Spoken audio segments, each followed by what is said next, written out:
Good afternoon, everyone. I am here at the Coach Lane campus in Newcastle for my first football video.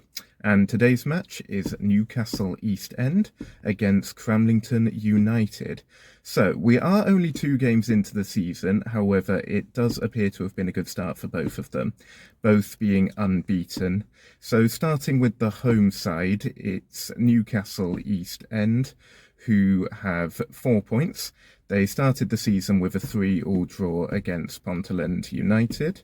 I understand that they were a little disappointed with that, having had a 3-1 lead, but were able to take a point from that. And then their following match against Seton Delaval was a 2-1 win. And from what they've been writing, it looks like one of the standout players is Thomas Delgado, who has 2 goals to his name and a man of the match performance. So as I said, they take on Cramlington United, who have a 100% start to the season with 2 wins on the bounce, so that's 6 points for them. They had a 6-0 win over Bedlington Terriers last time out, and they began the season with a 3-1 win, I believe, over Gateshead Rutherford. Danger man for them appears to be Dean Walker, who already has 5 goals. So both teams are going to go into this obviously wanting to get points out of it. It should hopefully be a really good game. Last season, it was East End's first season in the division. I think they were quite happy with their mid-table finish.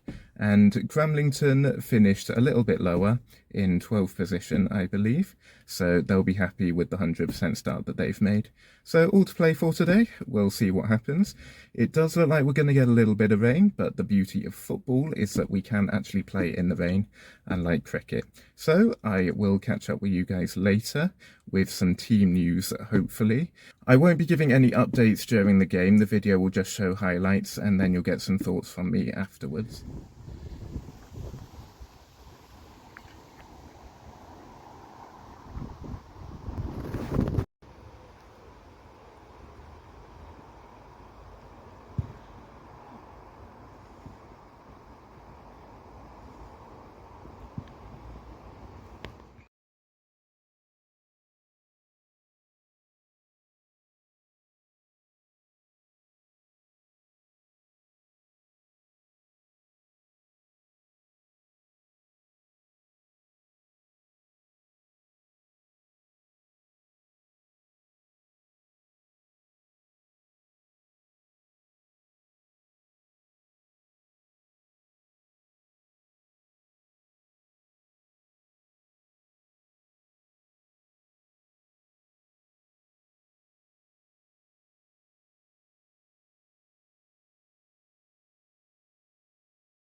So I've not been able to talk about the game before getting home, but it was really quite an enjoyable 3-3 draw, I'd say. Both teams really gave it everything. It was played in a good spirit, and there was a lot of good play. The first half reminded me a bit of a game of tennis. It seemed to be all about momentum, going from end to end at times. If a team scored, the momentum would stay with them for a bit. Then if the other team scored, they appeared to be on top. So I think the first half was very like that, with East End causing problems from set pieces, I noticed, and Cramlington getting forward well and being dangerous on the wings. I did notice there was quite a lot of long ball play going forward, keeping the assistant referees busy. And as I said, quite a bit on the wings, I found.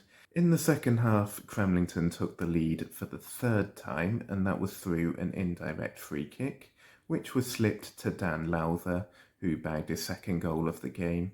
And Cramlington created a lot of chances but weren't able to score again. As for East End, they did get forward a bit. They certainly didn't give up and felt they could get back into it, and there was some dangerous play down the wing. A lot of that play came through Andy Ockenbauer, who had already scored 2 goals in the first half and tried to create chances to get a third. They did finally get the equaliser 2 minutes from time, and that was from a throw-in, which again Cramlington struggled to defend. So, as I said, an enjoyable match. We had a brace from a player on each side, with it being Andy Ockenbauer for Newcastle East End and Dan Lowther for Cramlington. It was Nathan McPake who opened the scoring on 8 minutes for Cramlington, and it was Drew Patterson who got the final equaliser for Newcastle East End. So I expect Cramlington probably disappointed to have gone ahead 3 times and not got the win, but they're still unbeaten. They're playing some good football and will be optimistic about where they can go from here. They didn't have Dean Walker today, but still managed to score 3 goals without him, and they've scored at least 3 goals in their first 3 games. Newcastle East End are also still unbeaten. That's 5 points for them now, and they will look to continue from there and also improve. I think both teams will feel some of the goals conceded could have been avoided, but there's a lot of the season left to go, and we'll see how both teams do. So, thanks a lot for watching. I do hope that it may encourage some of you to get out and watch some of the teams in the Northern Alliance League. It's a great league to be part of and to follow, and the teams are putting a lot of effort into their performances each week, so I do hope some more of you can go out and start watching them. If you would like to see the full match recording, then please do contact one of the clubs. I will leave the Twitter details on the end of the video. The reason being it's their game basically, so I believe it's them who should distribute the full footage. I've been given permission to share a few highlights of the match, and that's what I've done in this video. There is also some footage on the Newcastle East End Twitter, I believe, so if you want to look at things from a different angle, please do go and look at that. So I'm hoping to be back on Wednesday. I will see you all then, so thanks a lot for watching.